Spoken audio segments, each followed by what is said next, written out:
الحمد لله رب العالمين، الصلاة والسلام على سيد المرسلين وعلى آله وصحبه وبارك وسلم تسليما كثيرا كثيرا. أما بعد، أعوذ بالله من الشيطان الرجيم.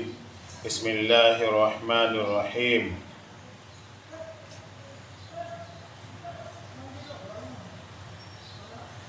يذل به كثيرا ويذل به كثيرا ويهدي به كثيرا، وما يذل به إلا الفاسقين الذين ينقضون عهد الله من بعد ميثاقه ويقطعون ما أمر الله به أن يوصل ويفسدون في الأرض أولئك هم الخاسرون.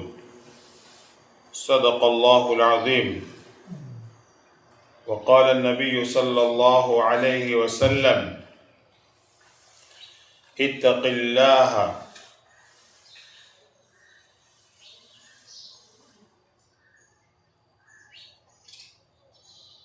اتق المحارم تكن أعبد الناس، او كما قال عليه الصلاة والسلام. محترمہ دینی ماں بہنیں، ہمارا سب کا قرآن پر ایمان ہے، اور اس بات پر بھی ایمان ہے کہ قرآن میں جتنی باتیں اللہ نے بیان فرمائی بالکل برحق سچ ہے، اور یہ قرآن پوری انسانیت کی ہدایت کے لیے اللہ نے نازل فرمایا ہے، اور اس میں اللہ نے جو باتیں بیان فرمائی ہے بالکل پکی ٹھکی باتیں بیان فرمائی ہے، اس میں کوئی بات شک والی نہیں ہے. اور یہ بھی حکم دیا کہ آدمی قرآن کی کسی بات کے بارے میں شک نہ کرے. کوئی شک کرے گا تو پھر اس کے ایمان کے بارے میں بھی شک ہو جائے گا. انکار کرے گا کسی آیت کا تو وہ تو مسلمان رہے گا بھی نہیں. اس لیے قرآن پر ہمارا ایمان ہے، اور اللہ نے قرآن کی عظمت کو، قرآن کے احترام کو، قرآن کی باتوں پر ایمان لانے کو بہت تاکید کے ساتھ بیان فرمایا ہے، اس لیے کہ قرآن یہ اللہ کا ضابطہ اور قانون ہے، اور انسانوں کی ہدایت کے لیے اللہ نے اس کو نازل فرمایا ہے. جب تک اس کا احترام ہمارے دلوں میں نہیں ہوگا، اس کی عظمت ہمارے دلوں میں نہیں ہوگی، وہاں تک آدمی اللہ کے ان احکامات پر اپنے آپ کو نہیں چلائے گا. اس لیے قرآن نے بار بار قرآن کی عظمت کو بیان فرما کر پھر فرمایا کہ اس میں جو باتیں بیان فرمائی ہم نے اس پر تمہارے لیے ضروری ہے، اس کے اوپر ایمان لاؤ اور اس کی ساری باتوں کو مانو. یہ نہیں کہ کچھ کو مانو اور کچھ کو چھوڑ دو، ایسا ایمان قابل قبول نہیں ہے. اللہ کہتے ہیں پورے ایمان میں داخل ہو جاؤ. یا ایھا الذین آمنوا ادخلوا فی السلم کافہ، پورے ایمان میں داخل ہو جاؤ. ہاں، یہ اس وقت نازل ہوئی کہ ایک صحابی رضی اللہ تعالیٰ عنہ پہلے جس دھرم میں تھے، جس دین میں تھے، اس دھرم میں اونٹ کا گوشت کھانا حرام تھا، اور اسلام میں داخل ہونے کے بعد اسلام میں ان کا گوشت کھانا حلال. تو انہوں نے، ان کے دل میں یہ بات ہوئی کہ کوئی کھانا تو ضروری نہیں ہے، تو دونوں پر عمل ہو جائے گا. تو اللہ نے اتنی بات بھی پسند نہیں فرمائی کہ ایمان قبول کیا اور پھر اپنی مرضی پہ چلو، یہ ہوگا نہیں. ہم جو کہے، ہم جیسا کہے ویسا تمہیں کرنا پڑے گا. پورے اسلام میں داخل ہو جاؤ. تو اللہ نے یہ قرآن جو نازل فرمایا ہے ہماری ہدایت کے لیے نازل فرمایا ہے، اور اس کو اپنی زندگی میں داخل کرنے کے لیے. قرآن میں کچھ احکامات کرنے کے ہیں تو اس کو ہمیں اپنی زندگی میں داخل کرنا، اور کچھ منہیات ہے، کچھ چیزوں سے روکا گیا ہے، اس سے اپنے آپ کو بچانا. یہ گویا قرآن کا حکم ہے، اور یہ پورے دین کا خلاصہ ہے. ما آتاکم الرسول فخذوا وما نہاکم عنہ فانتہوا. اللہ پاک کہتے ہیں کہ جو بات اللہ کے نبی علیہ السلام تمہیں کرنے کو کہے اس کو اپنی زندگی میں داخل کر لو، اور جس سے روکے اس سے اپنے آپ کو روک لو۔ یہ اللہ کا حکم ہے۔ اب اللہ کے حکم بہت سارے ہیں، اس میں سے ایک حکم ابھی میں آپ کے سامنے بیان کرنے جا رہا ہوں۔ جیسے آج وہ حکم ہمارے نزدیک جو اللہ کی طرف سے جس انداز سے ہمیں کرنے کا حکم دیا گیا، اس طریقے سے وہ حکم اللہ کا پورا نہیں ہو رہا ہے، بلکہ ہم نے اس کو حکم نہیں سمجھا، اس کو ایک رواجی چیز سمجھی ہے، اور ہمارے ذہنوں میں سے نکل گیا ہے کہ یہ تو قرآن کی بتائی ہوئی بات ہے اور قرآن کا حکم ہے اور عبادت ہے۔ آج یہ بات ہمارے ذہنوں میں سے نکل گئی۔ ہمارے ذہنوں میں کبھی شادی کرتے وقت یہ تصور نہیں آتا کہ میں ایک عبادت اللہ کی ادا کر رہی ہوں یا کروا رہی ہوں، حالانکہ یہ عبادت ہے نکاح۔ اور یہ نکاح ایسی عبادت ہے کہ جنت میں سے شروع ہوا اور دنیا میں بھی یہ ہوگا، اور آدمی دنیا سے چلا جائے گا تو پھر جنت میں پھر یہ نکاح کا معاملہ جاری رہے گا۔ نکاح ایسی عبادت ہے، اور اللہ کہتے ہیں فَانْكِحُوا مَا طَابَ لَكُم مِّنَ النِّسَاءِ مَثْنَىٰ وَثُلَاثَ وَرُبَاعَ، کہ تم نکاح کرو۔ تو سب کو حکم ہے، ایک عورت سے، 2 سے، 3 سے، 4 سے۔ ہمارے اسلام میں 4 سے زیادہ ایک وقت میں رکھنے کی اجازت نہیں ہے۔ 4 سے زیادہ کی اجازت نہیں ہے۔ تو یہ ہماری شریعت کا حکم ہے۔ لیکن پھر آگے فرمایا اگر تم انصاف نہ کر سکو تو پھر ایک بیوی پر تم اتفاق کر لو۔ تو آج تو ہمارے رواج میں ایک ہی کا رواج ہے۔ بہرحال یہ حکم ہے، فَانْكِحُوا اللہ کی طرف سے حکم، تو ہم اس کو عبادت سمجھے۔ میں نکاح کرواتے ہوں اپنے بچیوں کا، تو اس میں آدمی یہ سمجھے کہ میں ایک عبادت ادا کر رہی ہوں، اور میرے بچی کی اور میرے بچے کی میں ایک عبادت کا عمل کروا رہی ہوں۔ اب جب عبادت ہے تو عبادت اسی وقت ہوگی جب وہ شریعت اور سنت کے مطابق ہو۔ آدمی نماز پڑھے اور اس میں شریعت نے جو طریقہ ہمیں نماز بیان کرنے کا بیان فرمایا ہے اسی کے مطابق نماز پڑھے گی تو نماز ہوگی۔ اور آدمی مرضی سے کہے نہیں شریعت نے ایک رکوع کہا ہے اور وہ 2 رکوع ادا کرے، حالانکہ رکوع کوئی بری چیز نہیں ہے، اچھی چیز ہے، لیکن ایک رکوع کے بجائے 2 رکوع کرے اور 2 سجدوں کے بجائے 3 سجدے کرے تو اس نے ایک اچھا کام دکھائی دے رہا ہے کہ اس نے 2 رکوع کیے، اس میں کتنی مرتبہ اللہ کی پاکی بیان کی، اللہ کے سامنے جھکی، ایسے ناک رگڑی دو اللہ کے سامنے ایک مرتبہ زیادہ سجدہ کر کے، ظاہر میں دکھائی دیتا ہے اچھا، لیکن شریعت کہتی ہے کہ یہ تمہارا یہ اچھا سمجھنا یہ ہماری شریعت کے خلاف کا عمل ہے، اس لیے یہ تمہاری نماز ہمارے یہاں قبول نہیں ہوگی، اس لیے کہ تم نے اس کو اپنی مرضی سے کیا۔ اب یہ عبادت نہیں رہی، اب یہ تمہارا یہ عمل باطل ہو گیا۔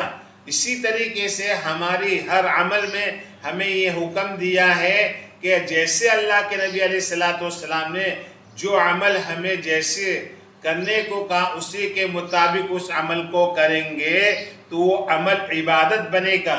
تو ہم اپنے ذہنوں میں یہ بات ذہن میں بٹھائے کہ جو نکاح ہے یہ کوئی رسمی چیز یا برادری کی چیز یا سماجی چیز نہیں ہے بلکہ عبادت ہے۔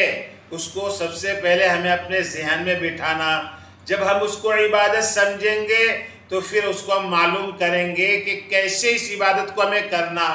آج ہمیں نکاح ضرور کرتے ہیں لیکن نکاح کے کیا فرائض ہے، کیا واجبات ہے، کیا سنتیں ہیں وہ ہمیں پتہ نہیں، اور اس میں اور کیا کیا چیزیں ضروری ہے وہ ہمیں پتہ نہیں۔ نکاح کر رہے لیکن ایک رسم کے طور پر، تو اس کو ہمیں رسم سے نکال کر عبادت بنانی ہے، اور عبادت بنانے کے لیے ہمیں اس لائن کا علم حاصل کرنا پڑے گا کہ ہمیں ہمارے گھر میں نکاح ہے تو اب یہ نکاح کیسے کرنا، اللہ کے نبی علیہ السلام نے ہمیں اس میں کیا تعلیمات دی ہے۔ آپ علیہ السلام کے گھر میں بھی نکاح ہوئے، آپ نے بھی نکاح کیا ہے، تو آپ نے کیسے نکاح کیا، آپ کے گھر میں کیسے نکاح ہوا، اور اس میں آپ نے کیا رہبری ہماری فرمائی، اور اللہ کے نبی علیہ السلام نے ہر طریقے کو ہمارے سامنے کھول کر رکھ دیا ہے۔ اس لیے اس نکاح کو ہم عبادت سمجھے۔ فَانْكِحُوا، اللہ کا حکم ہے، اس کو اللہ کہتے ہیں نکاح کرو، تو یہ اللہ کا حکم ہے، عبادت ہے۔ اور اس میں اللہ نے یوں کہا فَانْكِحُوا مَا طَابَ لَكُمْ، ایسی بیویوں سے نکاح کرو جو تمہیں بھاوے، اچھی لگے۔ اس میں اس کا مطلب ایسی دیندار جو اللہ کو پہچاننے والی ہو، شریعت کو پہچاننے والی ہو، دیندار ہو، ایسوں کو پسند کرو، اور کسی پر زبردستی کسی لڑکی کو تھوپو نہیں کہ وہ نہ کہہ رہا ہے اور ہم زبردستی اس کو کروا رہے ہیں، لڑکی نہ کر رہی ہے زبردستی اس سے کروا رہی ہے، نہیں نہیں ایسا نہیں۔ شریعت ہمیں اس کی رضامندی کا اختیار دیا ہے کہ لڑکا بھی پسند کرے، لڑکی بھی پسند کرے، زبردستی ناک کٹنے کا مسئلہ کھڑا نہ کرے۔ بعض مرتبہ رشتہ ہو جاتا ہے لیکن لڑکا نہ کہتا ہے تو پھر ہم اس کو خوشی کے ساتھ کہہ دیں کہ اگر لڑکا نہ کہہ رہا ہے تو برابر ہے، شریعت اس کا حکم دیتی ہے۔ بعض مرتبہ لڑکی کہہ رہی ہے تو ہم اس کو مان لیں، اس پر ضد نہ کرے، اس لیے کہ شریعت نے حکم دیا، وہ چھوٹی تھی ہم نے اس کا رشتہ کر لیا، اب یہ سمجھدار ہو گئی، بالغ ہو گئی، ابھی اس کے اختیار میں ہے، تو اس کو بھی ہم سمجھے، اس کو دین، اس کو زبردستی نہ تھوپے۔ بعض مرتبہ زبردستی کرنے کی وجہ سے آگے جا کر بہت مسائل کھڑے ہوتے ہیں، اور اس وقت ہم اس کی بات کو مانتے نہیں، اس لیے کہ کبھی ابھی تو الحمدللہ یہ اس میں کمی ہو گئی، پہلے تو اس میں بہت شدت تھی اور کہا کہ ہماری ناک کٹ جائے گی، نہیں، اگر وہ ناپسند کر رہی ہے تو شریعت کہتی ہے کہ ایسا زبردستی اس پر نہ تھوپو۔ بہرحال یہ نکاح ہمارا عبادت ہو، اس کی ہم خاص اس میں اہتمام کریں۔ ابھی ہمارا نکاح ایک تو ہمارے یہاں سب سے پہلے رشتے میں عام طور پر پہلے سے رشتہ طے ہو جاتا ہے، دونوں ایک دوسرے کو پہچانتے ہیں، لیکن شریعت چونکہ اجازت لینے کو کہتی ہے، اس لیے اجازت لینے کا حق ولی کو ہے، یعنی باپ کو ہے، چچا کو ہے، دادا کو ہے، نانا کو ہے، یہ جو بڑے اس کے قریبی رشتہ دار ہیں ان کا حق ہے۔ پھر اگر وہ پوچھنے میں شرم کرتے ہو تو ماں سے کہہ دے، یا اپنی پھوپھی سے اور اپنی اور قریبی جو رشتہ دار ہے اس سے کہہ دے کہ بیٹی سے جا کر کہو جس کا نکاح ہے کہ تمہارا نکاح فلاں آدمی کا نام لے لے اور اس کے ابا کا نام لے لے، اس کی پہچان کر اس سے تمہارا نکاح کروانا ہے تو تم راضی ہو، بس اتنا ہے۔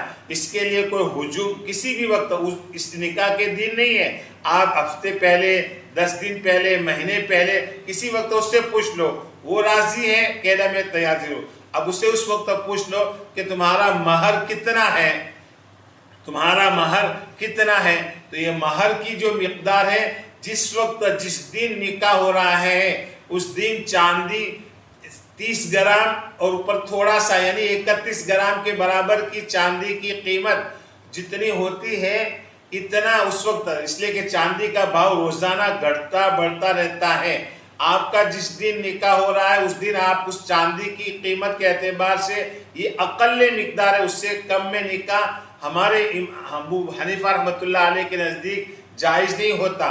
31 گرام چاندی کی قیمت تقریباً 7,000 کے آس پاس، 7,500 کے آس پاس کی قیمت آج کے دن کے حساب سے ہوتی ہے، اس سے کم سے نکاح نہیں ہوگا، اس سے پھر تھوڑا زیادہ 8,000 9,000 10,000، اور پھر اس میں کہا مہر بہت کم مقدار میں ہو، زیادہ نہ ہو کہ 1,00,000 2,00,000 مہر کرے، اجازت ہے لیکن ہمارے شریعت میں حکم دیا کہ درمیانی ہماری مہر ہو، تو یہ ہم معلوم کریں۔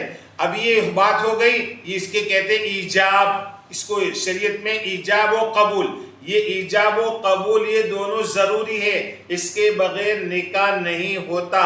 تو بچی کو پوچھ لیا اور کہ فلاں تمہارے یہ شوہر بننے والے، تم اس کے ساتھ شادی کرنے کے لیے راضی ہو، اور اس نے کہا ہاں، تو یہ اس کا ایجاب ہو گیا۔ اب وہ مجمع میں آ کر سارے مجمع کے سامنے مسجد میں سنت نکاح ہوگا کہ اعلانیہ نکاح کیا جائے، چپکے نکاح نہ کیا جائے. نکاح میں چپکے کا حکم نہیں ہے، کھلا نکاح کیا جائے. اسلام طور پر ہمارے یہاں مسجدوں میں ہوتا ہے، تو مسجدوں میں وہ کہے گا کہ فلاں کی لڑکی سے آپ کا میں نے نکاح کروایا ہے، وہ وکیل کرواتا ہے ولی کی اجازت سے، یا وہ جو شاہد بن کے آیا ہے وہ وکیل بن کے آیا ہے وہ کرواتا ہے. تو اس کی وجہ سے وہ وکیل کے وکیل ہوتے ہیں جو نکاح پڑھانے والے. تو وہ کہتے ہیں کہ میں نے آپ کا فلاں لڑکی سے نکاح کروایا، آپ نے قبول کیا؟ اس نے کہا میں نے قبول کیا، تو اس کو کہتے ہیں قبول. تو نکاح میں ایجاب اور قبول یہ دونوں چیزیں ضروری ہے، اور یہ ضرور شرط ہے. اگر ایجاب و قبول نہیں ہوا تو نکاح نہیں ہوتا. تو ایک تو یہ ہے. پھر اس کے اندر مہر یہ واجب ہے، اور یہ مہر یہ میں نے کہا اس کی مقدار یہ ہے. اور مہر کا روپیہ جو آتا ہے اس کو خوش دلی کے ساتھ عورت خود اپنے اوپر بھی خرچ کرے، اپنے گھر پر بھی خرچ کرے، اپنے شوہر پر بھی خرچ کرے.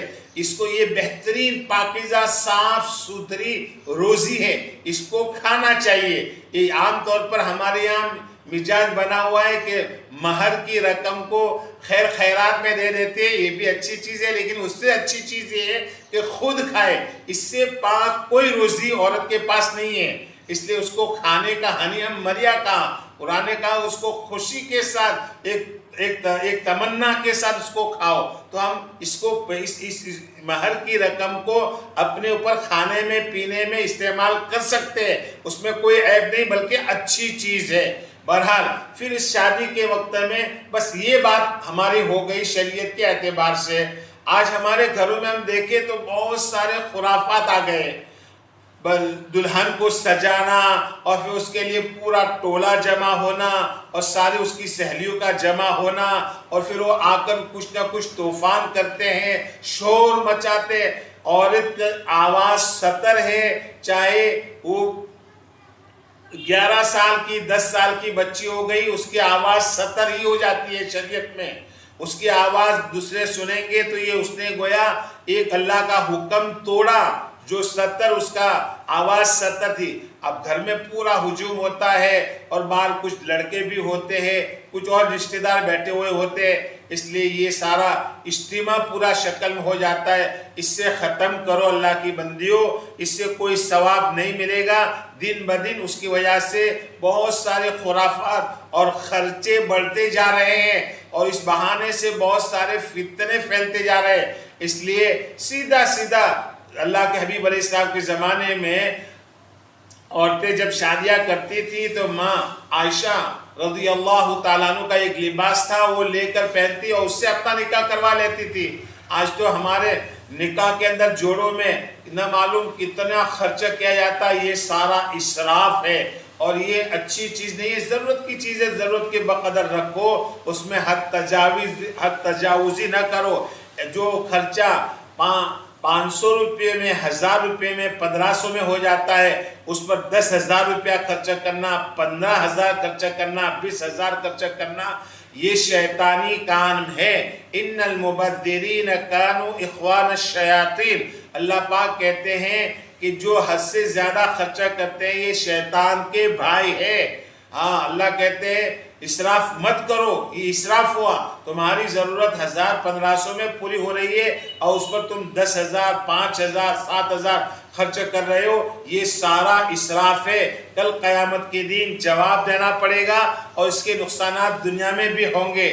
اس لیے اس کو بھی ختم کرو. اور دوسرا سنا گیا ہے کہ ایسی یہ جو شریعت میں ہمارے یہاں یہ لالی لگانا کیا اس کو بولتے ہیں، وہ ہمارے یہاں جائز ہی نہیں ہے. اور شادی کے دن، عبادت کے دن، اللہ کو راضی کرنے کے دن، خدا کے حکم کے خلاف وہ چیز لگانا جس سے وضو کا بھی مسئلہ رہتا ہے، اور ہماری شریعت میں وہ ہے نہیں. وہ تو کافروں کی چیز ہے، مشرکوں کی چیز ہے. وہ آج ہمارے سماج میں ایک دوسرے کو دیکھ کر آ رہی ہے. کسی کو دیکھا اور دوسرے کرنا شروع کر دیا، اور پوچھتے نہیں کہ یہ حرام ہے، یہ جائز ہے یا ناجائز ہے، پوچھتے نہیں. حالانکہ یہ چیزیں جائز نہیں ہے. تو یہ ساری باتیں اس سے ختم کرو. مہندی لگا لو سیدھی سادھی یہ، اور اس کو بھی اس کی جو شریعت نے حد دی ہے اسی حد میں رہ کر مہندی لگا دو. باقی یہ سارے جو لالی وغیرہ اور ہونٹوں پر سارا لگانا، یہ سارا بالکل غلط ہے. یہ چیزیں رواج میں مت لاؤ، آگے جا کر نہ معلوم کتنے فتنے پھیلیں گے اور کیا کیا فساد آئیں گے اس کے. اس لیے اللہ کی بندیوں ڈرو، آپ ایک عبادت کر رہے ہو، اس عبادت کو خراب مت کرو. یہ عبادت تو ایسی ہے کہ آج آپ نکاح کرو گے، عام طور پر موت کے وقت ختم ہوتا ہے اور پھر جنت میں 2 مرتبہ پھر وہی نکاح آپ کا شروع ہو جاتا ہے. اس لیے ایسی عبادت کو آپ کیوں ایک تھوڑی سی دل کی خواہش اور رسم کو پورا کرنے کے لیے اس کو مت خراب کرو. اس لیے نکاح کے وقت میں یہ سارے جو خرافات ہیں آپ جانتے ہو ہم سے زیادہ، وہ جتنے بھی غلط ہیں، جتنا فگا لاتے ہیں اور بچھاتے ہیں اور طوفان کرتے ہیں اور کلر چھینٹتے ہیں، سارا مجھے زیادہ معلوم نہیں، لیکن کچھ باتیں میں نے سنی ہیں آپ کے سامنے. پوری باتیں یہ ساری غلط ہے. یہ ماں باپ کی ذمہ داری ہے کہ جس گھر میں یہ چیزیں ہوتی ہیں ان کو روکو. اس لیے کہ حدیث میں اللہ کے نبی علیہ الصلوۃ والسلام نے یوں فرمایا، من سن فی الاسلام سنتا حسنتا فلہ اجرہا واجر من عمل بہا. کہ آدمی نے ایک عبادت کو صحیح طریقے سے کی، جو شریعت نے بتائی اسی کے مطابق کی، تو اس کے مطابق یہ عبادت کرنے. کوئی بھی عبادت یہ عبادت ہے. آج ہم نے اس کو عبادت نہیں سمجھا، اس کو ایک رواجی چیز اور شادی کو شادی سمجھا، اور جس میں ہم نے اپنے آپ کو آزاد سمجھا. یہ آزادی کا عمل نہیں ہے، یہ پابندی کا عمل ہے.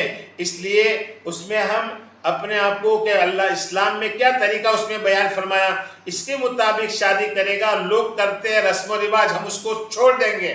مجھے رسم پر نہیں کرنی یہ عبادت، مجھے لوگوں کو دیکھا دیکھی نہیں کرنے، مجھے تو میرے نبی پاک علیہ الصلوۃ والسلام نے جو طریقہ بتایا اس کے مطابق مجھ کو کرنا ہے. تو فرمایا اس کے بعد جتنے لوگ یہ عمل کو کریں گے تو یہ بہن اور یہ گھر والے ان کو اللہ پاک ثواب دیتا رہے گا، اور قبر میں چلے جائیں گے تب بھی ان کو اس کا ثواب ملتا رہے گا.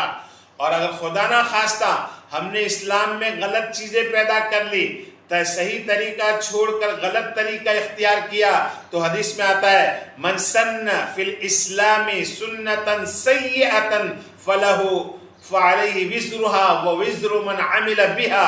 کہ کسی نے غلط چیز، غلط رسم و رواج اختیار کیا تو اس کا وبال، اس کا گناہ اس پر بھی ہوگا، اور قیامت تک جتنے لوگ اس رسم پر عمل کریں گے اس کا وبال بھی اس کو ملے گا.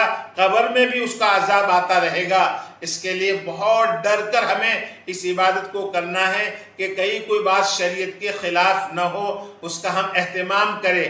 اللہ کے نبی علیہ الصلوۃ والسلام نے اپنی بیٹی حضرت فاطمہ کا کیسے نکاح کیا، اس کو مذاکرے میں لاؤ اپنے گھروں میں، اس کا چرچا کرو، پوچھو اپنے گھروں میں جو بڑے ہیں ان سے، اپنے بیٹے جو عالم ہیں، یا آپ خود بہشتی زیور میں ساری نکاح کے بیانات لکھے ہیں اور کتابوں میں بھی لکھے ہیں، حیات الصحابہ میں.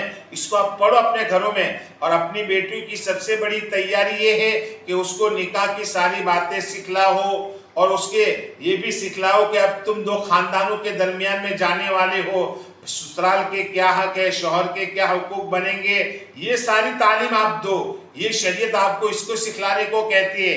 آپ ہمارے ذہنوں میں شادی کی تیاری، اس کا جوڑا تیار کرنا، اس کی پیٹی بھرنا، یہ سارا کچھ ہے ہی نہیں. آپ 2-3 جوڑی کپڑے پہنا کر بھیج دو، یہ سارا پورا بخیڑا ساتھ میں لے کر جاتے ہو، اور پھر بچیاں اس کی پیٹی دیکھتے. یہ کون سا طریقہ ہے؟ یہ تو ایک غریب کا دل دکھانا، یا کسی اور غریب نہیں، آپ تو غریب تو مالدار سے بھی آگے بڑھتے جا رہے ہیں عام طور پر. درمیانی جو طبقہ ہوتا ہے، جو درمیانی چال سے، ان کو تکلیف ہوتی ہے، دکھ ہوتا ہے. اس لیے یہ ساری باتیں نہ دکھلائے نہ دیکھے، دیکھنے والی بھی نہ دیکھے نہ دکھلانے والی دکھائے. بہرحال ہمارا یہ نکاح سنت کے مطابق ہو. حدیث میں یہ فرمایا ان اعظم النکاح برکتا ایسرہ معونہ. سب سے بابرکت نکاح وہ ہے کہ جس نکاح میں کم سے کم خرچ کیا جائے. یہ کس نے بات فرمائی؟ اللہ کے پیارے حبیب علیہ السلام نے. آپ اگر اپنا نکاح بابرکت بنانا چاہتی ہو، جس میں خیر بھلائی برکت ہو تو آپ کم سے کم خرچہ کرو تو انشاءاللہ یہ آپ کا نکاح بابرکت بن جائے گا۔ کسی ولی کے پاس یا بڑے بزرگ کی نکاح پڑھانے سے بابرکت نہیں ہوگا، آپ کا نکاح بابرکت اس وقت ہوگا آپ تمام فضولیات زیادہ خرچوں سے بچا کر سادگی کے ساتھ نکاح کریں گے تو اس نکاح میں برکت ہوگی انشاءاللہ۔ یہ اللہ کے نبی علیہ السلام کا فرمان ہے۔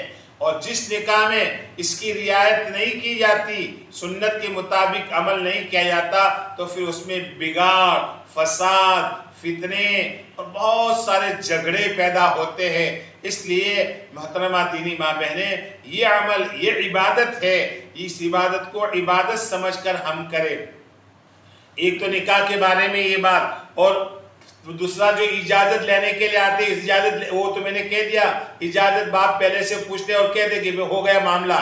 یہ دو چار پرائے لوگ آتے ہیں غیر محرم آ کر پوچھتے، اور یہ آ کر پورا ٹولہ بیٹھا ہوا ہوتا ہے پوچھتا ہے، یہ سارے طریقے غلط ہے۔ آج کچھ نہ کچھ درجے میں ختم ہوا، کسی جگہ پر باقی ہے، اسے بھی ختم کر لو، اس کی ضرورت نہیں ہے۔ شریعت اس کی اجازت نہیں دیتی کہ غیر محرم کیسے اجازت لیں گے؟ اس کے جس کے جو قریبی رشتہ دار ہے اس کو اجازت لینے کا حق ہے، اس کے باپ اجازت ہے۔ دوسری بات، آدمی کا ایک نکاح ہو گیا، بعض مرتبہ نفتا ہے موت تک، بعض مرتبہ طلاق ہو جاتی ہے، تو یہ طلاق ہونے کے بعد پھر آدمی عام طور پر بچوں کو اور بچیوں کو روکتے ہیں، تو قرآن فرماتا ہے کہ تم جب طلاق دے دو اور ان کی عدت پوری ہو جائے تو پھر ان کو روکو مت دوسرا نکاح کرنے کے لیے، نہ بچی کو روکو نہ بچے کو روکو۔ تو اللہ نے عام طور پر بچے تو کر لیتے، لیکن بچیوں پر بڑی زور زبرائی ہو جاتی ہے، رکاوٹیں ہو جاتی ہے۔ جس میں نکاح کی صلاحیت ہے، قرآن کہتا ہے ان کا نکاح کراؤ، ان کا نکاح کراؤ۔ طلاق ہو گئی تو اس کے بعد اس کو گھر پر مت بٹھاؤ، چاہے صاحب اولاد ہے تو اس کا انتظام شریعت نے بتلایا ہے۔ ہماری شریعت ایسی پڑی دھڑی نہیں ہے کہ ہم کو کیا کرنا، اس کے وارث ہے اس کے بچے کی کفالت کرے، لیکن ان کو بٹھاؤ مت۔ اس زمانے میں یہ فتنہ کا زمانہ ہے، ایسے وقتوں میں اپنے اولاد کو بغیر نکاح کے چھوڑے رکھنا یہ کوئی اچھی چیز نہیں ہے۔ اور جو بھی اس کو عیب سمجھتی ہے اور اس کو بری سمجھتی ہے تو اس کے ایمان کا خطرہ ہے۔ آج وہ بچی بیچاری نکاح کرنی چاہتی ہے، لیکن بہنیں، اس کے ماں باپ اور اس کے بھائی اور اس کے رشتہ دار اس کو نکاح کرنے نہیں دیتے۔ آپ خود نکاح کر کے بیٹھی ہو، سوچو آپ کو آپ کے شوہر کی ضرورت ہے تو اس کو بھی شوہر کی ضرورت ہے، اس لیے نکاح کراؤ اور یہ رسم ختم کرو، یہ رواج ختم کرو۔ میں کھل کر کہہ رہا ہوں اس لیے کہ قرآن کے خلاف کا عمل ہے۔ قرآن کہتا ہے روکو مت، جب طلاق ہو جائے اس کی عدت پوری ہو جائے تو اس کا نکاح کا انتظام کرو، اور وہ نکاح کرنا چاہے تو اس کو روکنے کا تو حق ہے ہی نہیں۔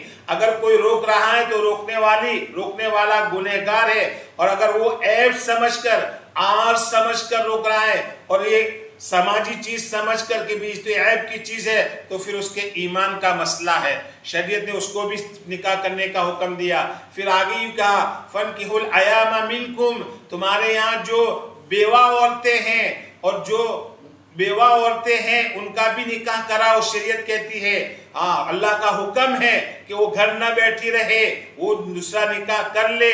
اور اللہ کے نبی علیہ السلام نے 11 نکاح کیے، اس میں سے ایک کنواری تھی، باقی ساری بیوائیں مطلقہ تھی۔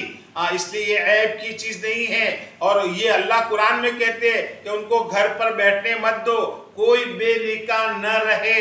فَانْكِحُوا الْأَيَامَ مِنْكُمْ وَالصَّالِحِينَ مِنْ عِبَادِكُمْ، فرمایا تمہارے غلام کا زمانہ نہیں ہے، باندیوں کا زمانہ نہیں ہے، ایک زمانے میں تھا۔ اللہ تو یہ کہتے ہیں کہ کوئی بے نکاح نہ رہے، اس لیے آج یہ بے نکاح رکھنا ہم سب نے اس کو برا سمجھا ہے۔ آپ سماجی چیز سمجھ کر ہم ایک دوسرے کو نکاح کرنے نہیں دیتے، حالانکہ بچی نکاح کرنا چاہتی ہے لیکن پریشر چاروں طرف سے اس پر اتنا ہوتا ہے کہ بیچاری وہ اپنا سارا تقاضا دبا دیتی ہے۔ یہ ظلم ہے، اور جو اس کو عیب سمجھ کر اور برا سمجھ کر نہیں کرتی تو اس نے قرآن کی آیت کا انکار کیا اب اس کے ایمان کا مسئلہ ہے۔ تو اس کے بارے میں بھی بڑی کوتاہیاں ہیں۔ بہت سی عورتیں بیٹھی ہوئی ہیں جو شادی کر سکتی ہیں، لیکن لوگوں کی طرف سے پریشر کی وجہ سے وہ شادیاں نہیں کرتی۔ تو یہ پریشر کرنے والے سارے گنہگار ہیں، وہ توبہ کرے، سچی توبہ کرے، اور اب ان کے دلوں میں اگر یہ باتیں پیدا ہوئی کہ برائی ہے، عیب ہے، تو ان کو تو سچی پکی توبہ کر کے اپنے ایمان کی تجدید کرنی چاہیے، اپنے ایمان کو تازہ کرے، تجدید کرے۔ ورنہ بہت ڈر کی چیز ہے کہ اللہ کہہ رہے ہیں اور اللہ کے حکم کے خلاف، اور اللہ کے نبی علیہ السلام نے ساری بیواؤں سے اور مطلقاؤں سے نکاح کیے ہیں، اور ہم اس کو عیب سمجھتے ہیں اور اپنے گھر میں بٹھا دیتے ہیں، اس کے گھر میں بٹھا دیتے ہیں۔ بہرحال یہ بات قرآن کے حکم کی تھی، اس لیے ہمارے سماج میں کوئی کہتا نہیں، لیکن میں نے ہمت کر کے یہ باتیں آپ کو کہہ دی ہے تاکہ آپ گناہوں سے بچ جائیں۔ اور ہمارا بہت بڑا مجمع اس کو عیب سمجھنا شروع کر دیا ہے۔ یہ تو زمانے جاہلیت کی چیزیں ہیں، زمانے، اور آج بہت سارے غیروں میں یہ باتیں ہیں، مشرکین کے اندر باتیں، یہ مشرکانہ رواج ہے۔ ہمارے یہاں تو اسلام میں پاکیزہ صاف ستھرا اسلام طریقہ دے رہا ہے، اس لیے حکم دیا فَانكِحُوا الْأَيَامَ مِنكُمْ، تو یہ اس سے بھی ہم اپنے گھروں میں اس سارے رواج کو بھی ختم کریں۔ ایک دوسری بات، پھر ہمارے یہ شادی میں سنت ولیمہ ہوتا ہے، تو ولیمے میں بھی شریعت کا اولم ولو بشاۃ، ولیمہ کرو اگرچہ بکری ہو، یعنی اس میں اشارہ ہے کہ کوئی نام نمود کہلانے کے لیے، واہ کہلانے کے لیے، پہلا لڑکا ہے آخری ہے، ایسا کہیں نہیں کہا۔ آج ہمارے یہاں کہ پہلا ہے تو ولیمہ کرنا پڑے گا، یا آخری ہے ولیمہ کرنا پڑے گا، نہیں، تو ہماری حیثیت ہے ولیمہ کرو، اور قرض لے کر، ادھار لے کر اور بوجھ بن کر ولیمہ کرنے کا حکم نہیں ہے۔ ولیمہ اگر حیثیت ہے تو کرو، ورنہ نہیں۔ اور ولیمہ کب کہاں؟ حضرت عبد الرحمن ابن عوف رضی اللہ تعالیٰ عنہ، یہ صحابی رسول ہے جن کی اللہ کے نبی علیہ السلام نے جنت کی بشارت دی۔ جب انہوں نے نکاح کیا تو اللہ کے نبی صاحب مدینہ میں ہیں، تو اللہ کے نبی علیہ السلام کو بھی پتہ نہیں کہ انہوں نے نکاح کیا۔ آج تو ہمیں اپنے نکاح کا سب میں ڈھنڈیرا پٹواتے ہیں، مسجد میں کر لیا بس کافی ہے۔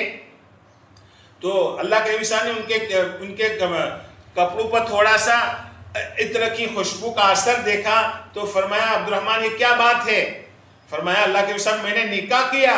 تو اللہ کے نبی صاحب نے فرمایا مجھے نکاح کے آپ نے خبر بھی نہیں دی اور مجھے بتایا بھی نہیں، میں تمہارا نکاح پڑھواتا برکت والا ہو جاتا۔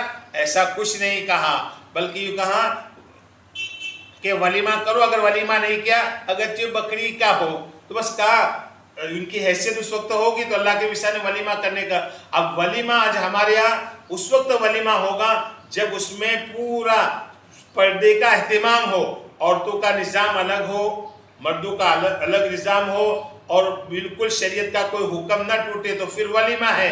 اور جس ولیمے میں سارا اختلاط ہو، ہجوم ہو، مرد عورتوں میں جا رہے ہو، عورتیں مردوں میں جا رہی ہو، تو پھر یہ ولیمہ نہیں ہے، یہ گویا غیر اسلامی ایک طریقہ ہے جس میں ہمارے لیے برائیاں ہی برائیاں ہیں، خباثتیں ہی خباثتیں، ایسے ولیموں سے بچنا چاہیے۔ اور پھر ولیموں میں زینت کے ساتھ اختیار کر کے جانا، کپڑے پہن کے جانا عادت بن گئی۔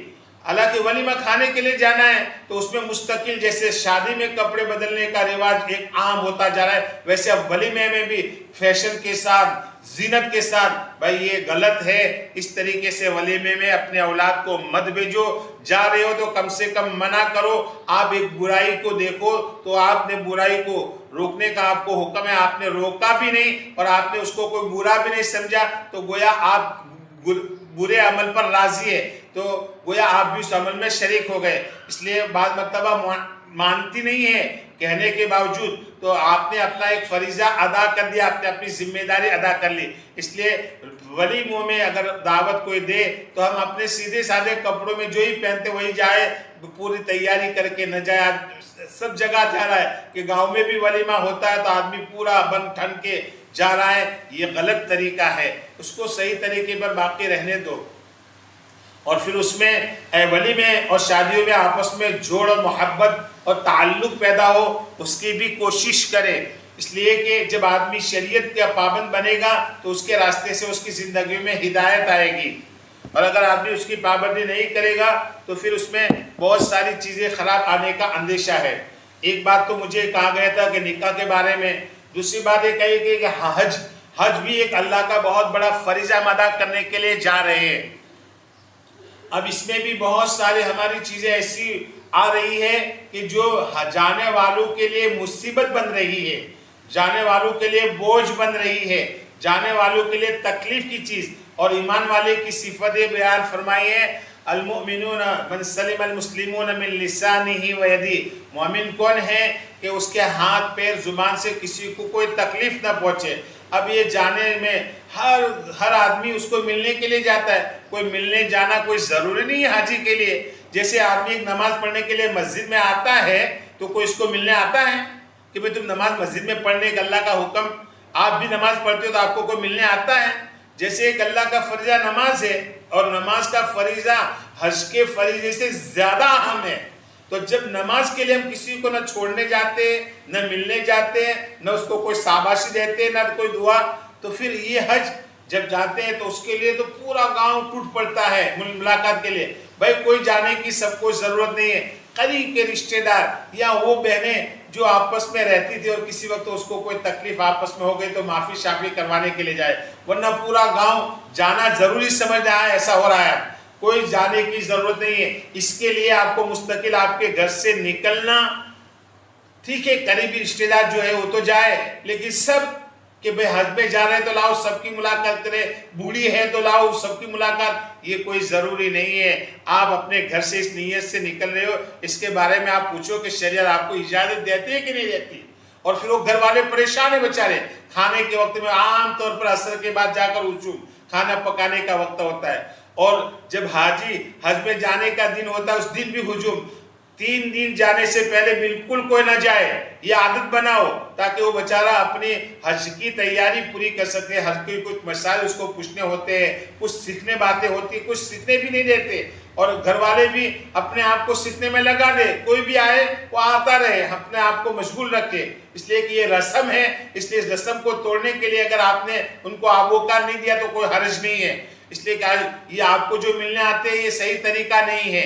اس لیے حاجیوں کو جب آتے ہیں تب بھی یہ حال ہے، اور جب جاتے ہیں تب بھی یہ حال ہے. یہ سارے غلط طریقے. اور جب حج ہاؤس پر چھوڑنے جاتے ہیں تو اس میں بھی ماشاءاللہ کچھ پابندیاں پہلے کی تھی، لیکن پچھلی مرتبہ دیکھا گیا کہ بہت سارے لوگ گئے. ان کی ایک تو ان کا یہ سفر جو عورتیں جاتی ہیں ان کا یہ سفر ناجائز ہے، شریعت ان کو اجازت نہیں دیتی. اس لیے وہ عورتیں تو بالکل نہ جائے، اور 1-2 مرد ساتھ میں چلے جائے تاکہ ان کی تھوڑی صحیح رہبری ہو جائے. باقی ہماری کوئی عورتیں اور کوئی ان کے ساتھ ہجوم نہ ہو. اس لیے کہ پورے راستے میں لمبا سفر ہوتا ہے، 3-4.5 گھنٹے کا راستہ.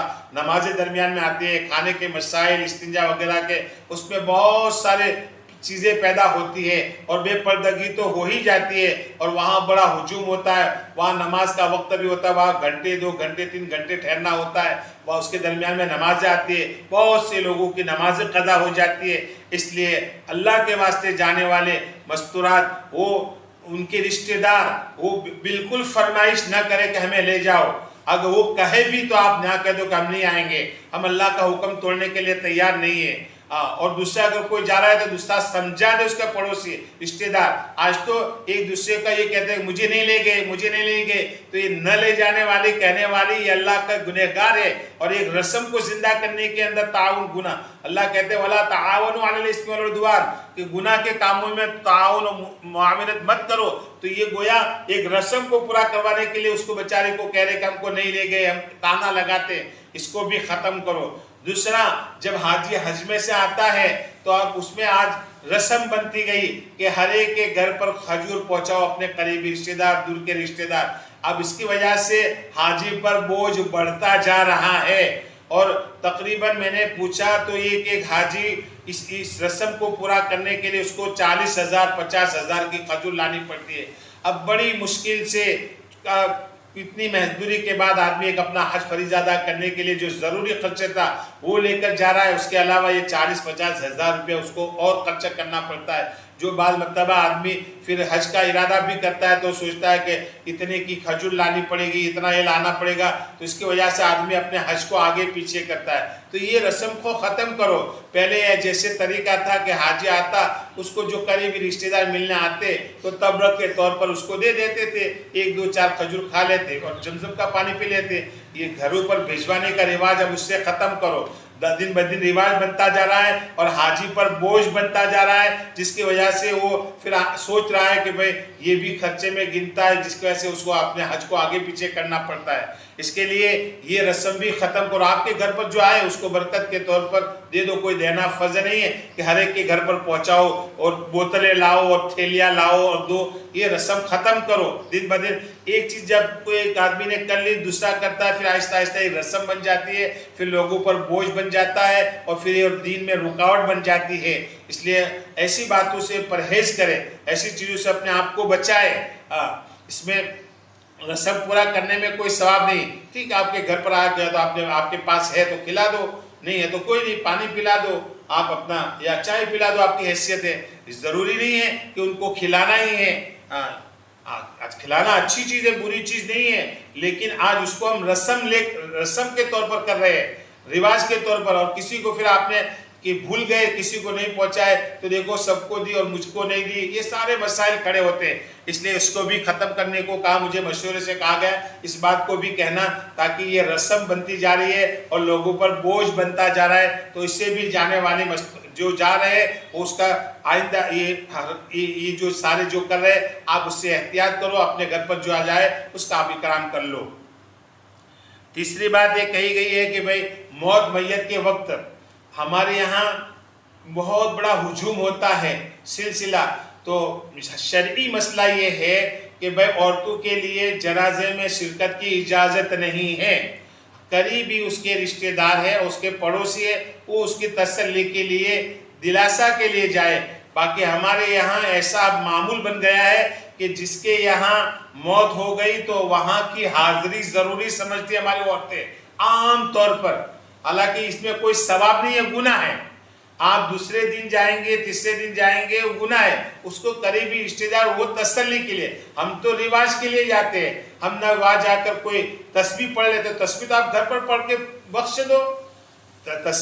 تعزیت میں تو چند کلمات کہنے ہوتے تو وہ تو اس کا جو تسلی دینے والا ہوتا ہے. آج تو ہمارے یہاں تسلی کے بجائے بلکہ اس کے دکھ کو زیادہ اجاگر کرتے ہیں، اس کے غم کو زیادہ اور رلاتے ہیں. اور بعض عورتیں تو اس نیت سے جاتی ہے کہ ان کا جنازہ اٹھتا ہے تو کون کون کیسی روتی ہے اور کیسے تمہاری زبان میں کیا کچھ بولتے اس اعتبار سے وہ دیکھنے کے لیے. حالانکہ رونے کی اجازت بھی نہیں ہے. آنکھوں میں سے آنسو آ جائے اس کی شریعت نے اجازت دی ہے، لیکن زبان سے آواز یہ ہماری شریعت میں اجازت نہیں ہے. آج ہمارے یہاں جنازہ اٹھتا ہے تو طوفان مچ جاتا ہے رونے کا. یہ آپ اپنے مرحوم پر ظلم کر رہے ہو اور اپنے آپ پر ظلم کر رہے ہو. اس لیے کہ مرنے والا اگر مرنے سے پہلے اپنے اولاد کو نصیحت کر کے گیا ہے تو اس کو عذاب نہیں ہوگا، اور اگر اس نے نصیحت نہیں کی ہے اور آپ روئے تو وہ بھی گنہگار، آپ بھی گنہگار. اور یہ اسلامی طریقہ نہیں ہے، یہ ہندوانہ رواج ہے، ہندوانہ طریقہ ہے.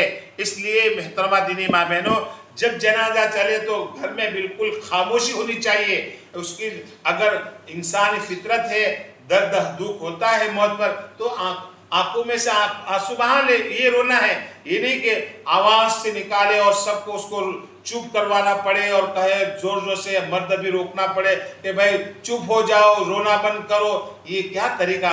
ہم اپنی دینداری کا ایک ڈنڈیرا پٹواتے ہیں اور ہمارے دنوں میں، ہمارے گھروں میں موت میت کے وقت یہ ہندوانہ رسم ہم پورا کرتے ہیں اور یہ رسم ہی پورا کرتے ہیں، دکھلاوا کرتے ہیں. یہ دل سے روتے نہیں ہیں.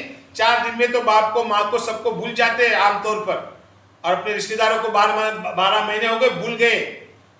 تو یہ رسم پوری کرتے ہیں. اللہ کے واسطے اللہ سے ڈرو اور اس وقت رونا ختم کرو. جو ہجوم ہوتا ہے اس کو ختم کرو اور اس وقت اندر میں جو خرافات ہوتے ہیں اس سے آپ ختم کرو.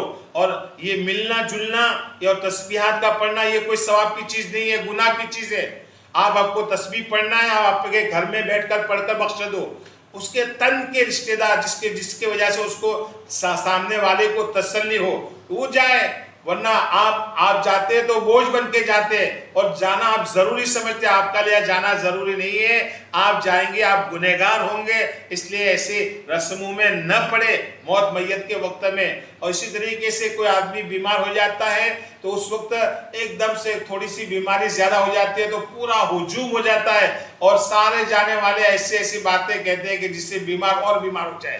حالانکہ تعزیت اس لیے ہوتی ہے کہ اس کا بوجھ ہلکا ہو، اس کو دعا دینی ہوتی ہے، اور لا باس طہور انشاءاللہ اللہ پاک ٹھیک کر دیں گے، لیکن یہ باتیں نہیں ہوتی ہے، پورا ہجوم۔ بہت سے بچارے کم بیمار ہوتے ہیں لیکن زیادہ لوگ آنے کی وجہ سے زیادہ بیمار بن جاتے ہیں، ایسے میں نے کئی واقعات دیکھے۔ اس لیے کسی کی بیماری سنو تو اس کے لیے 2 رکعت نماز پڑھ کے گھر میں اللہ سے دعا کرو، اور شفا کی جو دعائیں ہیں وہ پڑھ کے اس کے لیے دعائیں کرو۔ اس کے گھر پر کوئی جانا ضروری ہے، اس کے قریبی رشتہ دار سے اس کا حال معلوم کر لو، یہ بھی تعزیت ہے۔ اللہ کے نبی علیہ السلام بیمار تھے تو حضرت علی رضی اللہ تعالیٰ سے صحابہ پوچھتے تھے کہ اللہ کے نبی صاحب کی حالت کیسی ہے، وہ بتا دیتے تھے کہ اچھی ہے یا تکلیف والی ہے، تو آپ یہ نہیں کہ ان کے گھر پر جانا ضروری ہے، اس لیے اس میں بہت سے دکھ تکلیفیں ہوتی ہے اور بوجھ بن جاتا ہے، اس کے لیے اس سے بھی احتیاط کرو۔ اور پھر جب میت کہ یہ تعزیت بھی 3 دن ہے، 3 دن کے بعد ہے ہی نہیں ہماری شریعت میں، 3 دن کے بعد پھر جانا آنا ہے ہی نہیں، اور وہ بھی میں نے کہا قریبی رشتہ دار۔ اس لیے اللہ کے واسطے ہم اپنے آپ کو دین اور شریعت کا پابند بنائے۔ آج رسومات بڑھتے جا رہے ہیں، رواج بڑھتے جا رہے ہیں، اور ہم اس کی طرف دوڑ کے جا رہے ہیں، ہم اس کو ثواب سمجھتے ہیں۔ جب آدمی ایک غلط چیز کو ثواب سمجھے گا تو نہیں چھوڑے گا، اور یہ کون کرواتا ہے؟ شیطان کرواتا ہے۔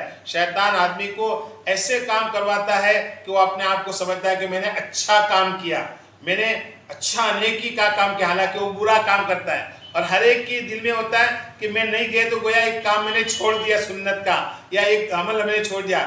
شیطان ایسا ہمارے دلوں میں وسوسہ ڈالتا ہے، اور پھر دوسری مرتبہ وہ ایک کسی میت کے وقت میں نہیں گئی تو دوسری میت میں آدمی تیار رہتا ہے، شیطان اندر میں اس کو کہتا ہے تو اس مرتبہ نہیں گئی، ثواب سے محروم ہو گئی۔ ثواب سے محروم نہیں ہوئی، تو گناہ کر کے آئی، تو گناہ سمجھو۔ اس لیے ہمارے ہاں عورتوں کا بڑا ہجوم ہو جاتا ہے، ان کے لیے اجازت نہیں ہے، وہ قریبی رشتہ دار اور جو اڑوس پڑوس کے ان کے ہیں ملنے جلنے والے، ان کے لیے تھوڑی اجازت ہے۔ باقی عام عورتیں جو ہجوم بھر جاتا ہے یہ غلط طریقہ ہے، اس سے احتیاط کریں۔ اور اس کے ساتھ ساتھ ہم اپنے بچوں کی صحیح دینی تربیت کریں، یہ ہمارے اوپر بہت بڑی ذمہ داری ہے، دینی تربیت۔ اس لیے کہ جب دینی تربیت ہوتی ہے تو پھر یہ ساری باتیں نہیں ہوتی، جب دینی مزاج ہوتا ہے تو یہ ساری چیزیں ختم ہو جاتی ہے، اور آدمی ہمیشہ دین کو مقدم رکھتا ہے۔ اس لیے اپنے بچوں کو دیندار بناؤ، یہ شریعت کا حکم ہے، شریعت کا حکم ہے۔ جیسے میں نے کہا نا، لوگ نکاح 3 وجہ سے کرتے ہیں، 4 وجہ سے، پھر اس میں آخر میں یہ فرمایا جو دیندار ہو اس سے نکاح کراؤ، اور دیندار والی مل جائے اس سے جلدی سے نکاح کرو۔ تو گویا نکاح میں بھی اس کی خاص ہمیں تعلیم دی گئی ہے کہ مال نہ دیکھو، حسن نہ دیکھو، اور کوئی دوسری چیز نہ دیکھو، اس کی دینداری دیکھو۔ دینداری دیکھ کر تم نکاح کرو گے تو انشاءاللہ اس میں خیر و برکت ہوگی۔ اس لیے ہم اپنی ساری اولادوں کو دیندار بنائیں۔ اب دیندار بنانے کے لیے آسان ترتیب یہ ہے کہ ہم اپنے گھروں میں ایک تو فضائل اعمال کی تعلیم کو اہتمام کے ساتھ کریں، اور ہمارے بچوں کی پوری نگرانی رکھے کہ وقت پر جو کام کرے تو سنت کے مطابق کرے، سنت کے مطابق ان کو چلائے، سنت کا لباس پہنائے، سنت کے مطابق کھانے کے وقت میں ان کی رہبری کرے، سوتے وقت کی سنت دعائیں ان کو سکھلائے، سنت کے مطابق ان کو سلائے، اور پھر اٹھے تو ان کو دعائیں سکھلائے، اور پھر ان کو کہے کہ یہ سنت ہے بیٹا، یہ سنت ہے، اس کو بس ثواب ملے گا، اس پر تمہیں جنت ملے گی۔ اس طریقے سے بچپن سے ہم ان کی ایسی تربیت کریں گے تو انشاءاللہ ہماری اولاد دیندار بنے گی، اور ان کے دلوں میں آخرت کا فکر پیدا ہوگا۔ اس کے لیے ہم اپنے اولادوں کو دیندار بنائیں۔ اور دوسرا، ہم اپنے آپ کے گھروں میں ایک دوسرے کو کھلانے کا بھی مزاج بنائیں۔ خاص طور پر اللہ کے جو مہمان مسجدوں میں آتے ہیں، مدرسوں کے چندے والے جماعتیں آتی ہیں، ان کو ہم کھلانے کا اہتمام کریں۔ دیکھو حضور پاک علیہ السلام کے زمانے میں خندق کھودی جا رہی تھی، جب دشمن مدینہ پر حملہ کرنے کے لیے آئے تھے تو یہ خندق کھودی جا رہی تھی، اور مدینہ کی زمین آپ دیکھ کے آئے، بہت ساری عورتیں حج جو خندق کی آروس پڑوس میں مسجدیں بھی ہیں اور خندق بتائی جاتی ہے اس کی کہ یہاں خندق تھی۔ جب وہ خندق کھودی جا رہی تھی تو صحابہ بہت تنگی کی حالت میں تھے، بھوک کی حالت میں تھے۔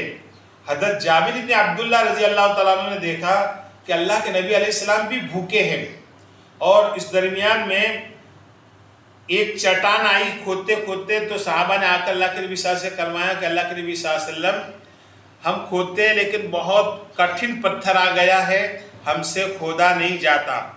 تو اللہ کے نبی علیہ السلام نے کہا کہ چلو میں اس کو کھود دیتا ہوں۔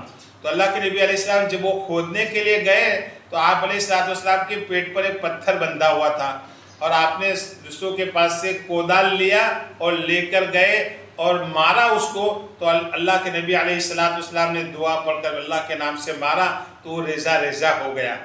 لیکن حضرت جابر بن عبداللہ نے آپ پر پتھر دیکھا، اور پھر اس کے بعد ایسے چلے، 3 دن تک کچھ کھانا نہیں ملا، بھوکے ہیں 3 دن تک۔ اس حدیث کا لفظ ہے کہ 3 تک بھوکے صحابہ، اور بھوک کے حالت میں خندق کھود رہے، پتھر کھود رہے، اور وہ کتنا پتھر، 20 فٹ کی لمبائی اور تقریباً 15 فٹ کی اونڈائی، تاکہ کوئی آدمی گھوڑا کود نہ سکے، کوئی اندر میں اتر کر آ نہ سکے۔ اتنی بڑی خندق مدینہ کے اطراف میں کھودی جاتی تھی جہاں سے دشمنوں کے آنے کی راہیں تھی۔ تو ایسی مشقت میں بھی، ایسی بھوک میں بھی یہ تکلیف کے ساتھ کام کر رہے تھے۔ حضرت جابر بن عبداللہ، اللہ کے نبی علیہ السلام کی یہ بھوک دیکھی کہ آپ السلام کا بالکل پیٹ بالکل کمر سے لگ چکا ہے، اور آپ نے دوسرا بھی پتھر باندھ دیا۔ تو وہ گھر پر گئے اور اپنی بیوی سے کہا دیکھو اللہ کے نبی علیہ السلام کو بہت بھوک لگی ہوئی ہے اور آپ کا پیٹ کمر سے مل گیا ہے، گھر میں جو کچھ ہو آپ تیار کرو۔ تو بیوی نے کہا کہ چھوٹا بچہ ہے اور ایک تھوڑا سا جو ہے، تو کہا کہ آپ دعوت دے دو اور میں اس کو تیار کر رہی ہوں۔ تو دونوں نے مل کر ذبح کر دیا اور تیاری کر لی، اور پھر اللہ کے نبی علیہ السلام کے پاس جا کر چپکے سے کہا کہ اللہ کے نبی علیہ السلام آپ کی اور آپ کے ساتھ یعنی 10 آدمیوں سے کم 5-6 آدمی آپ لے آئے، تاکہ میں دیکھ رہا ہوں کہ آپ کی حالت بہت بھوک والی ہو چکی ہے، اور آپ کا پیٹ خماس ہو چکا ہے، پیٹ بالکل خالی ہو چکا ہے، اس لیے میں نے تھوڑا آپ کے لیے تیار کیا ہے، تو آپ چلو۔ تو اللہ کے نبی علیہ السلام نے حکم دیا کہ چلو یہ انصار مہاجرین، جابر بن عبداللہ نے سب کی دعوت کی، اللہ کے نبی صلی اللہ علیہ وسلم نے پورے مجمع کو دعوت دے دی، اور وہ مجمع کتنے کا تھا؟ 1000 کا تھا، 1000 کا۔ دعوت کتنے آدمیوں کی؟ 10 سے زیادہ نہیں، نفر کا لفظ جو آتا ہے وہ 10 سے زیادہ نہیں، 7 5 3 سے لے کر 10 تک، تو گویا 10 آدمیوں کی دعوت سمجھو، اور اللہ کے نبی علیہ السلام نے 1000 آدمیوں کو آواز دے دی۔ تو حضرت جابر بن عبداللہ بھاگے اور کہا کہ تمہارا کیا حال ہوگا کہ اللہ کے نبی صلی اللہ علیہ وسلم پورا لشکر لے کر آ رہے ہزاروں کا۔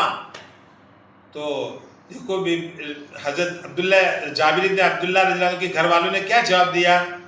یہ جواب دیا کہ آپ نے اللہ کے نبی علیہ السلام کو خبر دے دی ہے کہ بھئی ہم نے ایک بکری ذبح کی ہے اور ایک جو ہے ایک سا کہاں ہے، تو فرق کوئی فکر کی ضرورت نہیں۔ اللہ کے نبی علیہ السلام کو ہم نے خبر دے دی ہے تو اب ہمیں کوئی رنج کرنے کی فکر کرنے کی ضرورت نہیں کہ کم پڑے گا کہ زیادہ ہو جائے گا۔ وہ اللہ کے نبی علیہ السلام کو آپ نے خبر دی تو ہمارا اللہ پر ایمان ہے، اللہ کے نبی صاحب اس کو بہت زیادہ جانتے ہیں۔ دیکھو کتنا یقین، ایک بندی 10 آدمیوں کا کھانا، 1000 آدمی آ رہے ہیں، لیکن پھر بھی جناب بھی اللہ کے حضرت جابر گھبرا گئے تھے کہ اتنے سارے آدمیوں کو کیسے کھلائیں گے، اللہ کے سب کو دعوت۔ لیکن ایک گھر میں تربیت صحیح ہوتی ہے، ماحول صحیح ہوتا ہے، تو کتنا یقین اللہ پر ہوتا ہے کہ اللہ کے نبی صاحب کو آپ نے خبر دے دی تھی، کہاں خبر دی تھی، تو پھر اللہ کے رسول زیادہ جانتے ہیں۔ اور پھر اللہ کے نبی صاحب سب کو، اور یوں کہا اللہ کے نبی صاحب نے کہ دیگچی چولہے پر سے ہٹانا ہی نہیں اور آٹا ویسے کے ویسے رہنے دینا۔ اللہ کے نبی صلی اللہ علیہ وسلم پھر آئے وہاں پر، اور آپ نے اس میں تھتکارا تھوڑا، کھانے میں جو سالن تھا اس میں اور جو آٹا تھا اس میں، اور پھر اللہ کے نبی نے فرمایا کہ کھانا روٹی پکانے والے کو بلاؤ، تو وہ روٹی پکاتی رہی حضرت ان کے گھر والی، اور وہ اللہ کے نبی صلی اللہ علیہ وسلم سالن دیتے رہے، تو 10 آدمی کھاتے رہے، اور 1000 آدمیوں نے کھانا کھایا، ایک چھوٹی سی بکری اور ایک جو گیہوں کی روٹیاں برابر بنتی رہی، کھاتے رہے، برکت ہوتی رہی۔ تو اس میں بیان فرمایا کہ یہ برکت کا بھی واقعہ ہے، اور اللہ کے نبی علیہ السلام کے معجزات کا بھی برکت واقعہ ہے، اور یہ بھی ہے کہ ان کے اندر کی سخاوت کا، کہ گھر میں کچھ نہیں ہے، یہ چیز تھی اتنی بھی، اور اللہ کے نبی صلی اللہ علیہ وسلم اور صحابہ کی حالت دیکھی نہ گئی، تو انہوں نے اس کو بھی قربان کر کے ان کی دعوت کر دی، تو اللہ نے فرمایا کہ 1000 آدمی کھانے کے بعد کھانا ویسا کا ویسا بچ گیا، آٹا ویسا کا ویسا بچ گیا۔ تو کھانا کھلانے میں برکت ہے، اللہ کی طرف سے خیر و برکت نازل ہوتی ہے، اور اپنی دعا کیا پڑھتے ہیں؟ بسم اللہ وبرکات اللہ، بسم اللہ وبرکات اللہ، تو برکت کی دعا ہوگی، ہم کسی کو کھلائیں گے، وہ بسم اللہ پڑھ کے کھائے گا، برکت کی دعا کرے گا، پھر اس کے بعد دعا دے گا۔ اس لیے آج کھانا کھلانے کا مزاج ختم ہوتا جا رہا ہے، سب کھانے کے لیے تیار ہے، کھلانے کے لیے پیچھے ہٹ رہے، اس لیے ایسی جماعتیں آئے تو اس کو کھلاؤ، اس میں تو للہیت ہے، یہ تو اللہ کے دین کی بنیاد پر آتی ہے۔ ہمارے گھر میں مہمان آئے اور کھانا پکائے خود سے تو اچھی چیز ہے، تو یہ تو اللہ کے مہمان ہوتے ہیں، اس لیے ہر گھر میں داعیہ ہو کہ ہمیں انشاءاللہ مہینے میں 1 مرتبہ یا 2 مہینے میں ہمیں 1 مرتبہ، تو ہر ایک کے اندر داعیہ ہوگا تو یا لائن لگ جائے گی کہ میری طرف سے دعوت، میری طرف سے دعوت۔ آج تو بچاری جماعت آتی ہے، 3 دن رہتی ہے، تینوں دن برابر ماشاءاللہ پکاتی ہے، سامان لگ کر دے دیا ہے، وہ پکاتی ہے، یہ اچھی چیز نہیں ہے۔ یہ تو کبھی دیر سے آ گئی، کبھی 1 بجے 12:30 بجے آ گئی اور پکا لیا اور بات ہے، لیکن اب شام میں بھی پکائے، پھر دوسرے دن بھی پکائے، یہ اچھی چیز نہیں ہے۔ اس لیے اور مہمان آتے ہیں ہمارے رمضان میں، بہت سارے مدرسوں کے سفرا، تو ان کو بھی آپ کھلائے، کھلانے پر تو بڑے فضائل ہے۔ اس لیے قرآن میں اللہ نے اس کی تعریف فرمائی ہے۔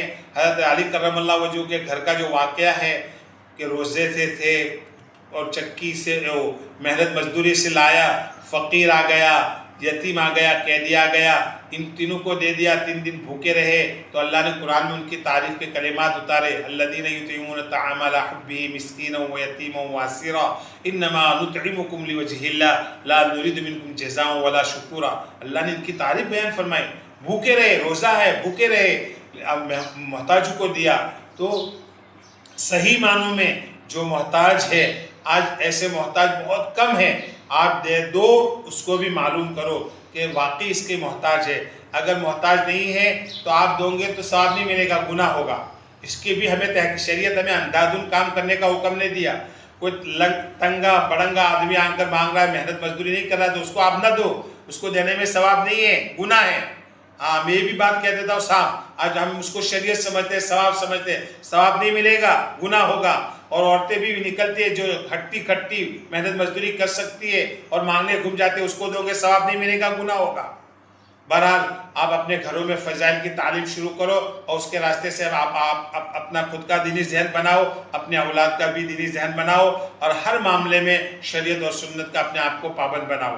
اور ایک تیسری بات، آج صبح فجر مشورے میں طے ہو کر مجھے خبر دینے کے لیے مولانا آئے ہیں کہ بھائی خاص طور سے عورتوں کو یہ کہا جائے کہ بھائی پانی اللہ کی بہت بڑی نعمت ہے، اس سے اللہ نے پوری چیزوں کی حیات رکھی ہے، تو یہ اللہ کی نعمت اللہ نے ہمیں جو ہمارے علاقے میں بہت فراوانی کے ساتھ دی ہے، جس کی وجہ سے ہمارے یہاں ناقدری بہت ہو رہی ہے، ناقدری سے بڑھ کر ناشکری ہو رہی ہے۔ اس لیے پانی استعمال کرنے میں ہم احتیاط کریں۔ آج گھر کے دھونے میں، کپڑوں کے دھونے میں اور چیزوں کے استعمال میں پانی حد سے زیادہ استعمال کرتے ہیں، حالانکہ آپ سوچو وضو عبادت ہے، اس کے دھونے پر ثواب مل رہا ہے، گناہ جل جاتے ہیں، لیکن اس میں بھی یہ فرمایا کہ آدمی 3 مرتبہ سے زیادہ دھوئے گا تو یہ اسراف کرنے والا ہوگا، گنہگار ہوگا، اور اس قیامت کے دن اس کو حساب دینا پڑے گا۔ وضو کہا کہ دریا کے کنارے پر بیٹھے ہو تب بھی وضو میں وہی طریقہ اختیار کرو جو شریعت نے بیان فرمایا، یہ نہیں کہ میں دریا پر بیٹھا ہوں تو پانی زیادہ استعمال کرو، وہاں بھی منع فرمایا۔ تو بھائی ہم اپنے گھروں میں نلوں میں پانی کھول کر چھوڑ دیتے ہیں اور نل چالو رہتا ہے، پانی بہتا رہتا ہے، ڈھولتے رہتے ہیں، اور کپڑوں کے اندر اتنا پانی پورا کاک کھول دیتے، پورا نل کھول دیتے ہیں. یہ بالکل یہ اللہ کے یہاں حساب دینا پڑے گا. پانی پاکی کے لیے شریعت نے کیا مسائل، آپ سارے عورتیں مسائل پڑھ کے آئے ہیں کہ کپڑا دھونے کے لیے اور پاک کرنے کے لیے 3 قطرے گر گئے تو اس کو دھونا کہتے ہیں. تو آپ تو پانی اتنا بہاتے ہیں کہ جس کا کوئی حد نہیں، جس کی وجہ سے اڑوس پڑوس کو، دوسرے جو دور دراز ہے ان کو تکلیف ہو رہی ہے، ہماری وجہ سے کہ ہم نے پانی میں اسراف کیا جس کی وجہ سے تکلیف ہو رہی ہے. اس لیے کل قیامت کے دن حساب دینا پڑے گا. وَيَسْأَلُونَكَ اللہ پاک نعمتوں کے بارے میں سوال کریں گے. تو یہ اللہ کی طرف سے بہت بڑی ہمیں نعمت ملی ہوئی ہے، اس میں بہت اسراف ہو رہا ہے، بہت ناشکری ہو رہی ہے. اس لیے پانی کم استعمال کرے. اور بالکل آج تو گٹر کا بھی مسئلہ نہیں، گٹر چلا جاتا ہے تو نل بند کرنے کی بھی ہم کو سوچتی نہیں، ایسے نل کھلا ہے اور ہم اپنا کام کر رہے ہیں. اللہ کے یہاں اس کا بھی حساب دینا پڑے گا. اس کے لیے پانی کا کم سے کم، ہمارا جو گاؤں میں پانی آتا ہے اس کا کم سے کم استعمال کرے تاکہ ہر ایک کی ضرورت صحیح وقت پر پوری ہو. اور ابھی چونکہ بہت بڑا مجمع ہمارا جو باہر رہتا ہے وہ آتا ہے، اس کی وجہ سے پانی کی زیادہ ضرورت پڑتی ہے. اس لیے احتیاط کے ساتھ جتنا اپنی ضرورت ہے اس سے زیادہ آپ فضول پانی خرچ نہ کریں، اس کی بھی آپ اہتمام کریں. اللہ ان ساری باتوں پر عمل کرنے کی توفیق عطا فرمائے.